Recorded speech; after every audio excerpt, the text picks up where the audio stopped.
Hi, everyone. Welcome to the special simulcast of the Neil Haley Show and celebrity interviews live from the Grotto with Greg Hanna. Greg, what's going on, man? How are you?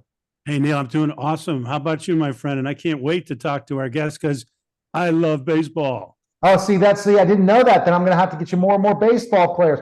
Our guest today is Geoff Blum, former Houston Astro, much more. I see the Montreal Expos on that list, so that'll be an interesting conversation. And he's now a podcaster as well as a sports analyst from with Believe in Astros. Geoff, thanks for stopping by, man. How are you? Good to be on. I feel underdressed.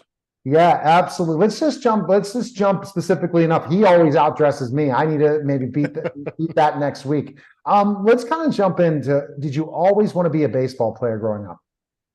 Yeah, I think I had the idea that I wanted to do something athletically. I wasn't exactly sure what it would be, but as a kid, Halloween would roll around. I'd wear pick a baseball uniform or wear my little league uniform around and fantasize about being a big leaguer someday for sure.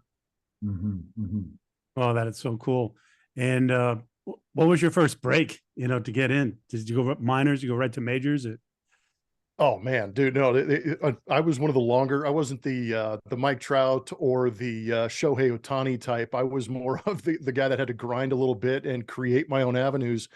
But it was fun in doing so though, because you learn a lot about yourself. You learn how much you actually love the game. But I didn't really realize. I think probably the first break I got was my junior year in high school. Loved playing basketball, was freshman MVP, JV MVP, and I thought my next step was going to go to play varsity. And my varsity basketball coach pulled me off to the side. He goes, "If you want to be any good at this game, you're going to have to quit baseball." And I said, "Really?" I thought I was pretty good, but just looking at my size, my athleticism, and I said, "I appreciate the thought, but I'm gonna play baseball primarily," and that was the best thing I ever did.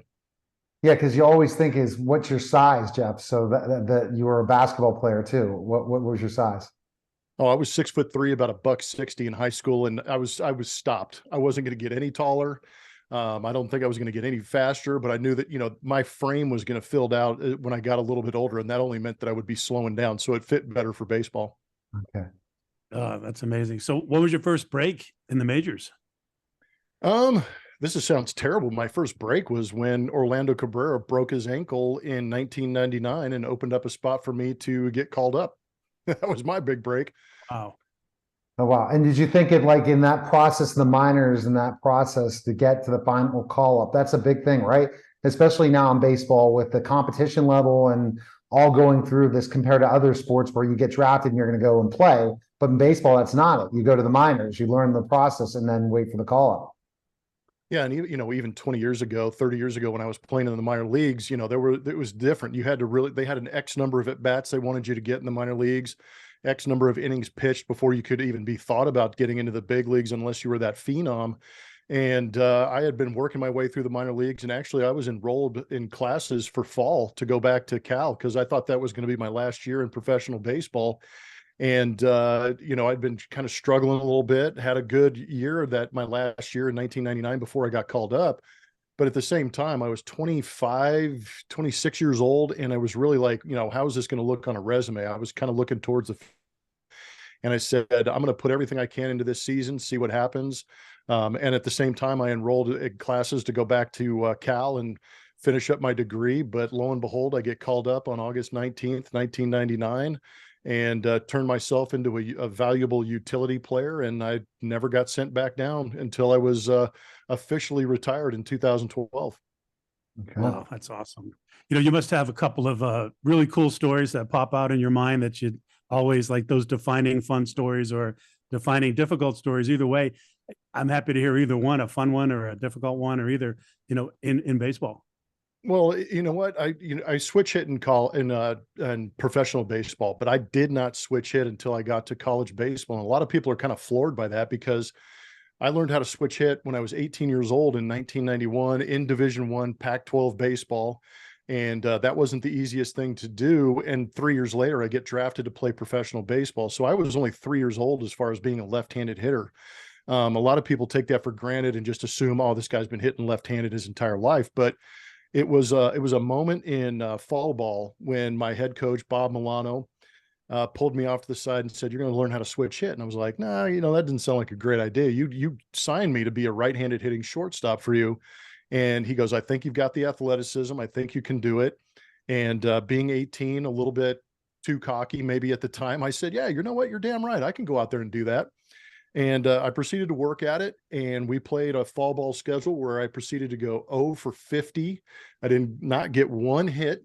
The only bonus was I wasn't striking out a lot. I was actually making contact. I just didn't have enough authority to figure out how to get a hit.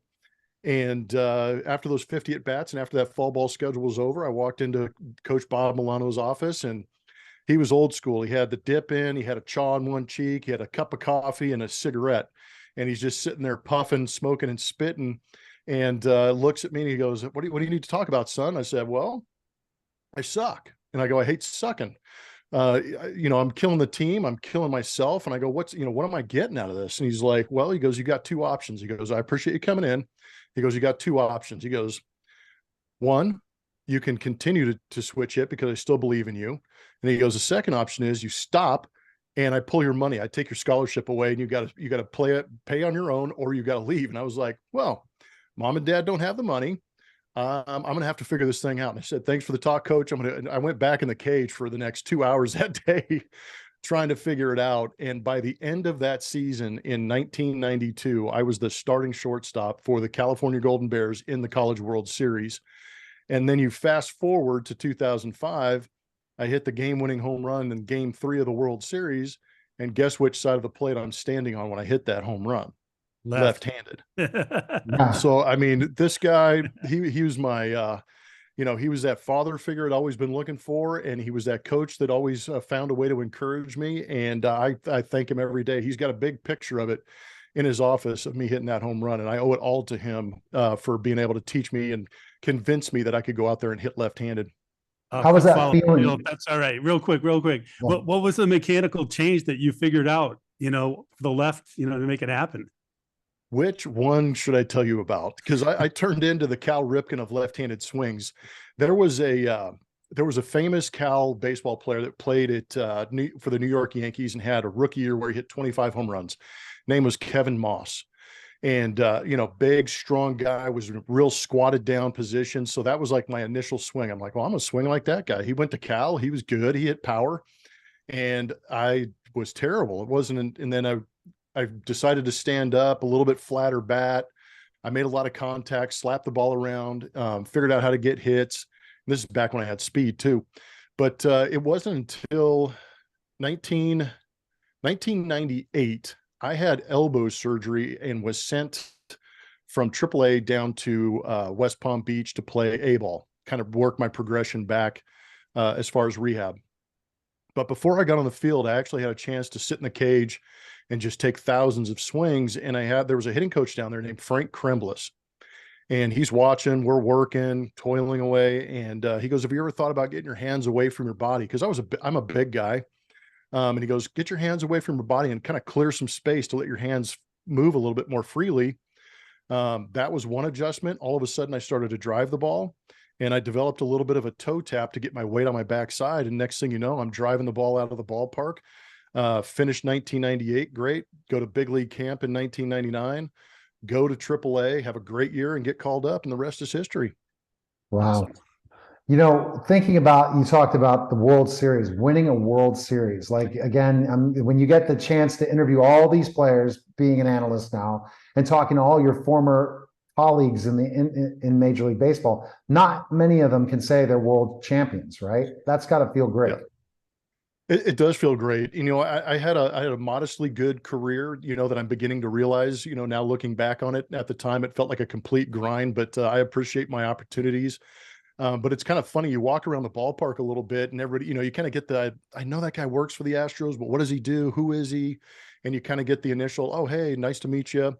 The next day, when people actually go to Google or go to Baseball Reference and they see, some of the stuff that you've done, all of a sudden it's like, "Oh, hey, Geoff, nice to meet you." Your street cred goes way up once they realize that you want to ring as a player. Well, two-part question. First is, which pitcher or pitchers were you like thrilled that were going to be thrown at you that day, and which ones weren't you too excited about? The worst are the easiest ones. Even though I hit a home run off Randy Johnson, but I think that might have been my only hit off him, and he absolutely destroyed me for obvious reasons, like he did a bunch of big leaguers at the time. The other one was Kevin Brown. I thought that dude hated me for whatever reason. He was just, ginormous, wore like a youth medium shirt when he pitched, was just huffing and puffing, sweating, growling. And he would throw me 92, 93 mile an hour split fingers, and I could not figure it out. And he would destroy me. I was like 2 for 30 off of him. And then on the other side, if Jeff Suppan was ever pitching, I knew I was going to play that day, whether it was in the playoffs or whether it was in regular season. I would look at our schedule, and if we were facing up against him, I knew every manager I had would put me in against him because I had just ridiculous numbers off him. What would he say now by you telling that? Would he agree with you?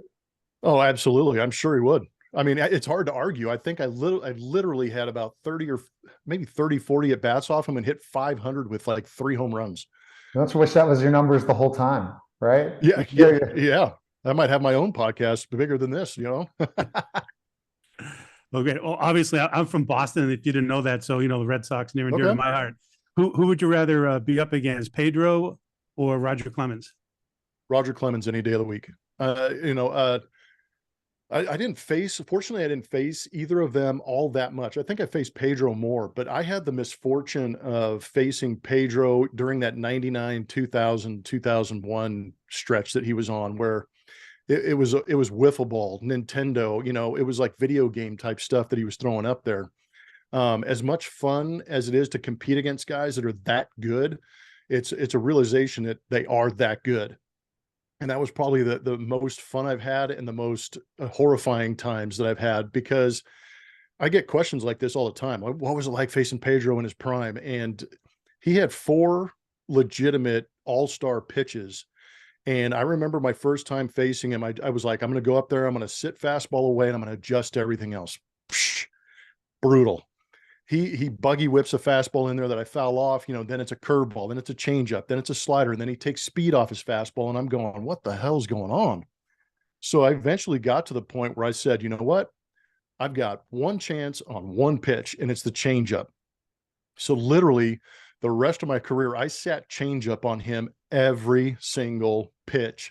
And I actually got a couple of them, and I didn't miss them, thank God. But man, all of his other stuff was just wicked, nasty. At least with Roger, you knew he was going to challenge you every once in a while with a fastball before you got to the split. But Pedro Martinez was he was filthy in every sense of the word. Wow. Cool.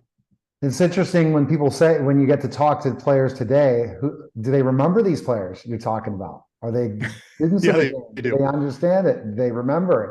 I mean, because of these household names. Compared to baseball today, you have some household names, but not as many, I think. Yeah, I mean, the turnover is a little bit greater, with these shorter career spans, I think. But at the same time, you see flashes of greatness, but it's the consistency that I think was back in those days. And it's kind of funny that all these guys that I'm around now and have the ability to talk to, and they'll get the guys that'll come up. Did you play against this guy? Did you play against that guy? What was it like? And they're just fascinated that all these guys that they've heard all of these stories about or watched the VHS tapes are all in that grainy, gross video that you watch, and you're going, and was he really as nasty as he was? And I can confirm that, yeah, most of the time they were. Wow, that's just crazy. How about on the fielding side? What's it like turning a double play in the majors? Is it like the first time you did it? Was it awesome or? Yeah. Oh man, it was a hell of a lot more fun than it is now with these slide rules that they have in place. There was an art form to turning a double play up the middle, because you knew there was the ability that somebody was going to come in and try and break your legs when you were turning that double play to break it up. That's probably a term we don't use all that often, is that a runner is trying to break up a double play, because you can't anymore. You've got to slide straight into the bag. It's got to be clean. You can't go wide. There were plenty of guys that wouldn't even be able to touch the base that were coming after us. But one of my favorite baseball cards is in Wrigley Field. I'm playing shortstop, and Damon Buford's coming in, and I just turned the double play. I'm up in the air. It's just this picturesque, athletic move that I'm going, and, Damon Buford's got his elbow up in the air and he's trying to get to me. But yeah, there was a certain art form that I think is lost now in those double plays, where the guy can be a little more casual around the bag and set up for a better throw, because he doesn't have to worry about getting smoked by, some of these guys coming in. Not quite as exciting as it was when I was a kid growing up. Yeah, that's what I remember too. I love that part of it. I was like, hey, it's part of the game. I got to figure out how to do it. You know, that was the art of it. It was trying to avoid those collisions. So now when you decided life after baseball, were you ready? Man, no, I don't know if you know this, but I've got 4 daughters. And so I was like, okay, as well as I've done, I need to keep working because we've colleges, weddings, and all the stuff that goes with life, because, you know, that earning window that we have as ball players is very short. And I knew that I did well, but not well enough to retire on it. But I also love the game too. You know, I talked to a lot of my contemporaries that had retired before me that I played with that were still in baseball. I had guys that retired and were out of baseball. And those guys that were out of baseball, some of them wanted to come back and they were having a hard time doing it. So through the process of just kind of talking to some people that I respected and that were still around the game, I said, you know, I need some advice. What are we doing? I know my career is coming to an end. I want to be around the game. And to a man, every single one of them said, if you want to stay in the game, or if you want to be in the game, stay in the game. And that meant after retirement, you know, coaching, scouting, front office. I didn't know it at the time, but media was an option. And so I went into that off season with the idea of getting prepared to have a job after baseball. And it just so happened that I got released from the Arizona Diamondbacks in July of 2012. And I knew that was it. I was done. I didn't even try and call anybody to go get a job. So I was just like, man, my body's broken. I need a break. And they had a unique situation where they fired their television play-by-play guy. Their color commentator had just been, believe it or not, arrested. I mean, I'll let you go back and do the investigation. I don't want to throw them under the bus because I love them. But they missed a couple. They lost their TV crew. So they were scrambling to put a group together. In September, they asked me, hey, we've got 2 open dates that we can't cover. Would you think about coming back and doing our color analyst? And I was like, first I was like, you're still paying me, so I can do whatever you want me to do. But at the same time, I was like, are you sure you want me to do this? Because I've never done it. And they said, yeah, come on out, talk to my agent. He's like, this will be perfect. It's a demo reel. You'll get your feet wet and we'll move on from here. So basically those 2 games I did with Arizona in 2012 were my demo reel. They were terrible. I was awful. The greatest piece of advice I got in the booth was from Tom Candiotti. Did my first game, was looking through stats, notes, stumbling, bumbling, you know, trying to sound coherent, trying to say what I thought fans wanted to hear. Went terrible.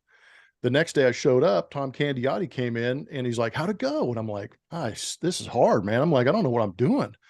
And he's like, well, what'd you do yesterday? I said, well, I had the notes, I had my stats, I had this, because you get so much information in the booth. It's crazy. He comes in and he looks at my desk. I've got notes, I've got my stat packs, and he kind of takes his hand and literally grabs a trash can and just scoops it all in the trash can. And I'm like, bro, what are you doing, man? I'm like, I had highlighters all over this thing. He's like, so what? He goes, what did you do for a living? And I said, played baseball. He goes, what do you do? What are you watching when you're watching the game? And I go, I'm watching baseball. He goes, well, tell the people what you're watching. He goes, explain to them why a bad hop happened. Why did the pitcher throw that pitch in that situation? And that's when that light bulb kind of went off, is like, that's my job.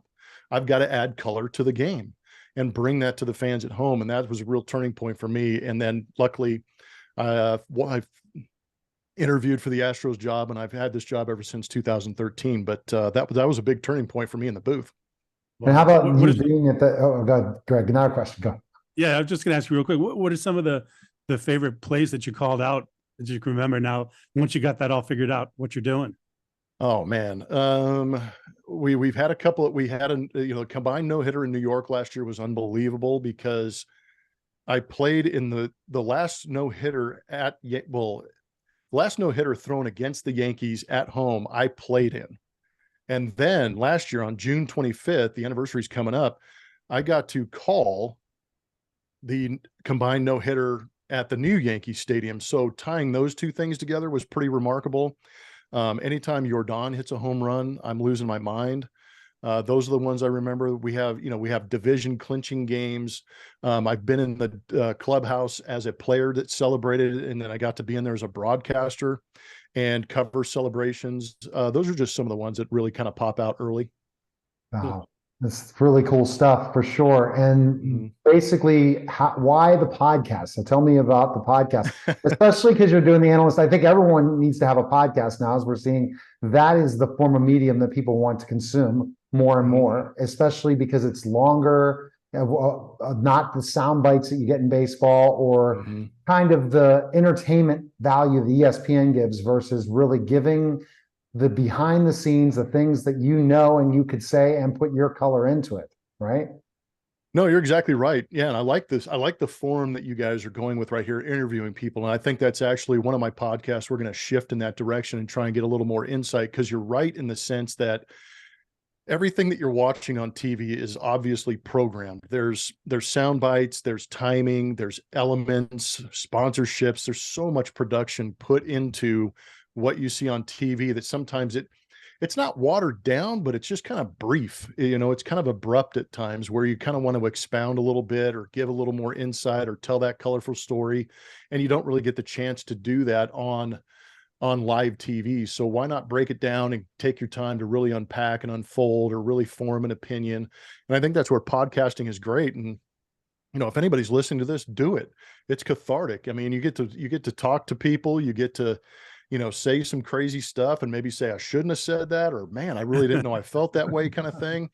But it's been a lot of fun. And being on the Believe network now with Jeff Balke and talking more Astros, and really kind of, it's helped me in my broadcast, because it really, he asks questions that maybe I don't think about, but it really kind of funnels everything through that Astro lens, and kind of helps you dig a little bit on some of those numbers and expand on what you saw that following week, or what you expect to see the upcoming week.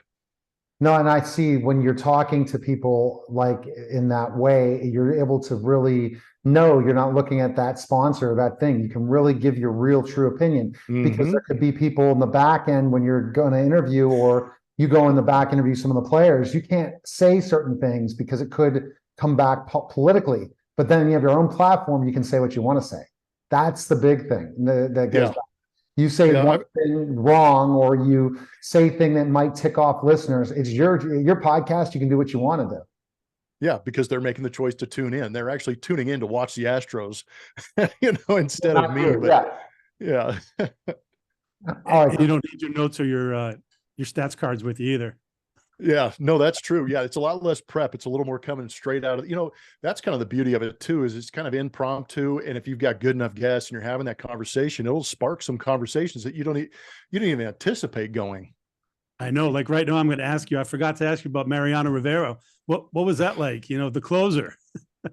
Dude, man. Yeah, not good. Not good at all. And having been a switch hitter, and I played on a team with Jose Cruz Jr., and that was maybe 5 years into my career, and I was playing with Tampa. So we were in the American League East. So that opened up the opportunity to unfortunately face him quite a bit. And I'd always gone up there left-handed. He breaks a bat every other at bat that I'm facing him, because that cutter's coming in. I can't adjust to it. I'm grounding out to first base. I'm popping up to to left field. It's just, it's a battle. And I watched Jose Cruz Jr. go up there right-handed, and he got a base hit. I'm going, dear God, man, what are you doing? He goes, where's the cut? Where are you? He goes, how do you face him left-handed? I go, he blows me up every time. It gets jammed because that cutter was moving in. He goes, well, I didn't want that. So I'm going to go up there right-handed, have it move away from me, and I'll just slap it the other way. And I was like, man, I didn't have the cojones to do that though. I couldn't do it. But I respected the fact that Mariano was so good that he turned a switch hitter into a right-handed hitter against him. And the best at bat I ever had against Mariano Rivera was in spring training. And it was, it's spring training. So you're kind of like, I'm going to try something new. If I don't get a hit here, it doesn't matter because there's no impact. But he threw me a cutter. And I mean, I was like, I'm going to open up. I'm going to get the barrel to this and hit it as hard as I possibly can. And I remember I opened up and I smoked one into the camera well at like 150 miles an hour. And it's just rattled. Beep, beep, beep, beep, beep. The next pitch was a cutter on the outside corner, and I hit it up the middle. I was like, dude, why didn't I do this like 10 years ago against this guy? Yeah, but he was really good. It sounds like he was good. When you faced a pitcher, did you have ever fear that you might get hit, especially ones never? No fear ever. Nope. I think that I don't know how many. I mean, just for me personally, if that fear was in my mind, it was gonna hurt my at bat. I didn't want to go in there. I feared more that they were gonna throw me a nasty slider curveball. I wasn't afraid of getting hit. Nope. I mean, granted, I didn't play in an era like now where everybody's 95 plus miles an hour, but I really didn't have that fear of getting hit. No. Okay. All right. All right. Greg has a question he asks every one of our celebrity guests. Go ahead, Greg. Yeah, this is an important one. This is for me to help me get better. I hope I'm ready. And for everybody that listens. What do you think is the most important thing that you've ever learned in life? Man, getting deep. Probably the best. I mean, there's a couple of them, but the best piece of advice, and this probably works now that I'm older too. It might have been I think it was 1999. That year I got called up.